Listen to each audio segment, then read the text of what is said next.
اپنی زندگی میں اللہ کی مدد کی طرف بڑھیں، مالک کی مدد کا حصول اختیار کرنے کی کوشش کریں، اللہ کے ساتھ اپنے آپ کو جوڑیں۔ اگر اللہ کی مدد نصیب ہو، یہ جو ہم جتنا ڈرتے رہتے ہیں، سہمے رہتے ہیں، پریشان رہتے ہیں کوئی کیا کر دے گا، ہمارے ہاں نا ہر شعبے میں معاذ اللہ ایک مافیا ہے، الا ماشاء اللہ۔ وہ مافیا کہتا ہے میرے ساتھ ملو گے تو میں چلنے دوں گا، ورنہ میں نہیں چلنے دوں گا، مارکیٹ میں آ ہی نہیں سکتا فلانا بندہ، کیونکہ یہاں ہمارا قبضہ ہے۔ اور میرے بھائی پھر بہت سارے لوگ جن کی نیتیں اور ارادے بڑے اچھے ہوتے ہیں شروع میں، وہ بھی اس مافیا کا شکار ہو جاتے ہیں اور ان کے رنگ میں رنگ جاتے ہیں۔ یاد رکھنا، کسی شخص کی بلیک میلنگ کا کبھی شکار نہ ہونا، کبھی کسی کی میٹھی اور مسجع مکفہ باتوں کا شکار نہ ہونا۔ کوئی کیا کر سکتا ہے اگر اللہ مددگار ہو تو؟ جس کو رب کریم اٹھانا چاہے اسے کوئی گرا سکتا ہے؟ ہم یہ ڈرے ڈرے سہمے پریشان فیصلہ کرنے کی طاقت نہیں، مجھے چلنا چاہیے کہ نہیں، اٹھنا چاہیے کہ نہیں، کرنا چاہیے، اٹھ باندھ کمر کیوں ڈرتا ہے؟ پھر دیکھ خدا کیا کرتا ہے۔ حضرت عبداللہ ابن عباس فرماتے ہیں میرے نبی پاک علیہ السلام نے میری تربیت فرمائی، حضور نے میری تربیت فرمائی، اور محبوب پاک علیہ السلام نے فرمایا عبداللہ یاد رکھنا، یہ نوجوان دوست میری بات لکھ لیں، پریشان لوگ میری بات لکھ لیں، جن کے پاس قوت فیصلہ نہیں وہ اس بات کو لکھ لیں۔ حضرت عبداللہ ابن عباس فرماتے ہیں میرے نبی پاک علیہ السلام نے مجھ سے فرمایا تھا عبداللہ سن، اگر ساری دنیا مل کے تیرا کوئی نفع کرنا چاہے کر نہیں سکتی جب تک میرے رب کی رضا نہ ہو، اور فرمایا ساری دنیا مل کے تیرا کچھ بگاڑنا چاہے تو عبداللہ بگاڑ نہیں سکتی جب تک رب کریم کی حکمت کا تقاضا نہ ہو۔ لوگوں سے ڈرنا، لوگوں کی طرف دیکھنا، ماحول دیکھ کے اپنے راہ کا تعین کرنا، ہر بندے کے خیالات کے مطابق ڈھلنے کی کوشش کرنا، فلانا نہ ناراض ہو جائے، فلانا نہ ناراض ہو جائے، وہ جس نے ہونا ہو جائے، بس رب رسول ناراض نہ ہو۔ اپنی زندگی میں اپنے مالک کو مولا جان کے، بل اللہ مولاکم، اللہ تمہارا مولا ہے، وَهُوَ خَيْرُ النَّاصِرِينَ، وہ بہترین مددگار ہے۔ توجہ جب بھی کریں رب کی جانب کریں، اپنے دل کا قبلہ درست رکھیں، سوچوں کے زاویے سیدھے رکھیں۔ میرے بھائی مالک جب بندوبست کر دے نا، جب مالک بندوبست کر دے پھر ایسا بندوبست کرتا ہے کہ لوگوں کے پاس نا چارہ نہیں رہتا۔ حضرت مریم رضی اللہ تعالی عنہا پاک باز تھیں، مسجد میں رہی تھیں، پر مالک کی حکمت کے تقاضے بڑے عجیب ہیں نا۔ پھر جناب مریم کو اللہ تعالیٰ نے بغیر شوہر کے اولاد عطا کر دی۔ یہ بات ہی ایسی تھی، وہ کسی نے کہا تھا کہ مخلوق تو فنکار ہے اس درجہ کے پل بھر میں سنگے در کعبہ سے بھی اصنام تراشے، تم کون ہو کیا چیز ہے داغ کبابی، لوگوں نے تو مریم پہ بھی الزام تراشے۔ تو لوگوں نے کہا کدھر سے لے آئی بچہ، تیرا باپ تو ایسا نہیں تھا، کہاں سے لے آئی؟ اللہ کرے میں آپ کو سمجھا سکوں، ذرا اپنے آپ کو وہاں کھڑا کریں کہ ایک پاک باز عورت، پاک باپ کی بیٹی، طیب ماں کی بیٹی، اور اللہ کے گھر میں پرورش پانے والی خاتون، ایک وہ وقت اور ایک یہ وقت کہ اس عورت کو کٹہرے میں کھڑا کر کے پوچھا جا رہا ہے کہ معاذ اللہ تیری گود میں بچہ جائز نہیں ہے، کہاں سے لائی ہے؟ اب خود سے صفائیاں بندہ کتنی کو دے، کتنی کو وضاحتیں کرے۔ اور میں نے تو اپنی زندگی میں دیکھا ہے زیادہ وضاحت دینے والے کو بھی لوگ جھوٹا سمجھنے لگ جاتے ہیں، زیادہ وضاحت دینے پر بھی لوگ کمزوری کا اظہار سمجھتے ہیں کہ کمزور پڑ گیا۔ آپ صلح کی کوشش کرتے ہیں، سامنے والا بزدل سمجھ لیتا ہے، زیادہ وضاحتیں بھی کمزور کر دیتی ہیں۔ اب حضرت مریم کو کٹہرے میں کھڑا کر کے کہا بچہ کس کا ہے؟ تو پھر خدا بندوبست جب کرے، اللہ جب مددگار ہو، تو پھر حضرت مریم کی گواہی درختوں سے نہیں دلوائی، اس نے پتوں سے نہیں دلوائی، پھر فرشتے نہیں بھیجے۔ حضرت مریم کہنے لگی مجھ سے نہ پوچھو، وہ جو پنگوڑے میں ہے اسی سے پوچھ لو، ان سے پوچھو نا، وہ کون ہے پوچھ لو، ان سے کر لو سوال۔ انہوں نے کہا پنگوڑے میں چند دنوں کا بچہ، یہ جواب دے گا؟ مددگار تھا رب، ان کی برات کا اعلان کرنا تھا مالک نے، اور جب مالک اعلان کر دے، جب مالک تیری صفائی دینا چاہے، جب مالک تجھے دنیا کے سامنے نکھارنا چاہے، تو پنگوڑے میں لیٹے حضرت عیسیٰ بول کے کہنے لگے انی عبداللہ آتانی الکتاب، فرمایا میں اللہ کا بندہ ہوں، رب نے مجھے کتاب عطا کر کے نبی بنا کے دنیا میں بھیجا ہے، میں اللہ کا بندہ ہوں، کتاب لے کے آیا ہوں، نبی بن کے آیا ہوں۔ پھر پنگوڑے سے اعلان ہو گیا، پھر بچہ بول پڑا۔ اور یہ ایک دفعہ نہیں بات ہوئی، یہ بنی اسرائیل میں ایک جریج نام کے شخص بھی تھے جو نماز پڑھ رہے تھے، بعض نے لکھا ہے نفل نماز تھی، اماں نے پکارا تو آئے نہیں، تو ماں کے منہ سے نکل گیا تو اتنی دیر تک مرے گا نہیں جب تک کسی بے حیا عورت کا منہ نہ دیکھ لے۔ تو وہ عبادت گزار تھے، لیکن لوگوں نے ان کی عبادت، ریاضت، پرہیزگاری کو نہیں دیکھا، بس ایک عورت کو بھیج کے الزام لگوا دیا۔ وہ عورت آیا جایا کرتی تھی، اب آ جاتی ہیں عورتیں، مسئلہ پوچھنے کی نیت سے بھی آ جاتی ہیں۔ ماحول میں کچھ جگہ ایسی بھی ہیں جہاں عورتیں دم کرانے کے بہانے آ جاتی ہیں۔ وہ خاتون آتی جاتی تھی اس خانقاہ پہ، آستانے پہ، یہ بخاری میں موجود ہے، پھر اس نے کہا میری گود میں جو بچہ ہے یہ انہی کا ہے۔ مجھے بتائیں کیسے بندہ وضاحت دے؟ حالات خراب ہو گئے، لوگ کٹیا جلانے لگے، ماحول اور طرح کا بن گیا۔ میرے نبی پاک علیہ الصلوۃ والسلام فرماتے ہیں پھر اس رب کے بندے نے کہا مالک تو کریم ہے، تیری مشیت کا تقاضا آیا جو میری ماں نے جملے بولے تھے، پر اب میں وضاحت دینے کے قابل نہیں رہا، اب تو ہی کرم کرے گا تو دروازہ کھلے گا۔ تو وہ چند دنوں کا بچہ پنگوڑے میں بول کے کہنے لگا میں اس درویش کا نہیں، میں تو فلانے چرواہے کا بچہ ہوں، وہ جو بکریاں چراتا ہے۔ رب کی مدد کو پکاریں، اپنے ساتھ اپنے مالک کی مدد کو شامل کریں، تھوڑے رزق پر بھی گزارا اچھا ہونے لگ جائے گا۔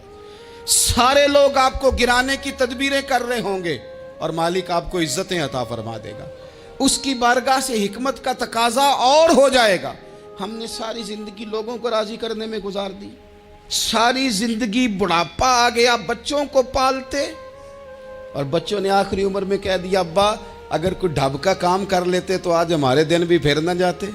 ساری زندگی گزار دی بہن بھائیوں کو راضی کرنے میں، ساری زندگی گزار دی ذمہ داریاں اٹھانے میں، ان کو 99 دفعہ دیا، ایک دفعہ نہیں دیا تو انہوں نے کہہ دیا تو نے تو کبھی دیا ہی نہیں، تو تھا ہی نہیں۔ ساری زندگی محلے داروں، علاقے والوں کو راضی کرنے میں گزار دی۔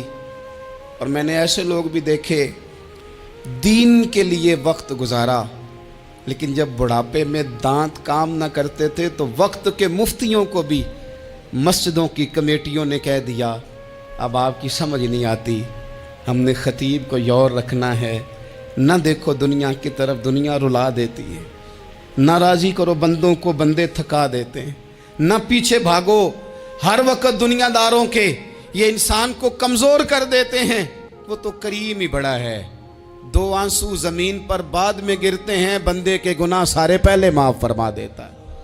اللہ کی مدد کا حصول، اپنے مالک کی مدد کی طرف بڑھنا، آپ کو بدر کی جنگ بھی یہی درس دے گی، آپ کو احد کا میدان بھی یہی سبق دے گا، فتح مکہ بھی یہی سبق دے گا۔ میرے دوستو جب رب مدد فرمائے، جب اللہ مددگار بنے، دوستوں سے ایک بات اکثر کرتا ہوں، میں کہتا ہوں کہ جتنے درد سے آپ امیر کو اپنی کہانی سناتے ہیں نا، اور جس طرح آپ کے آنسو بات کرنے سے پہلے گر جاتے ہیں کہ غریب ہیں، بچیاں ہیں، کاروبار نہیں، او میرے سنگیو، اس سے آدھے آنسو اپنے رب کی بارگاہ میں بکھیرو، اس کے حضور عرض گزار ہو جاؤ، اس سے طلب کرو۔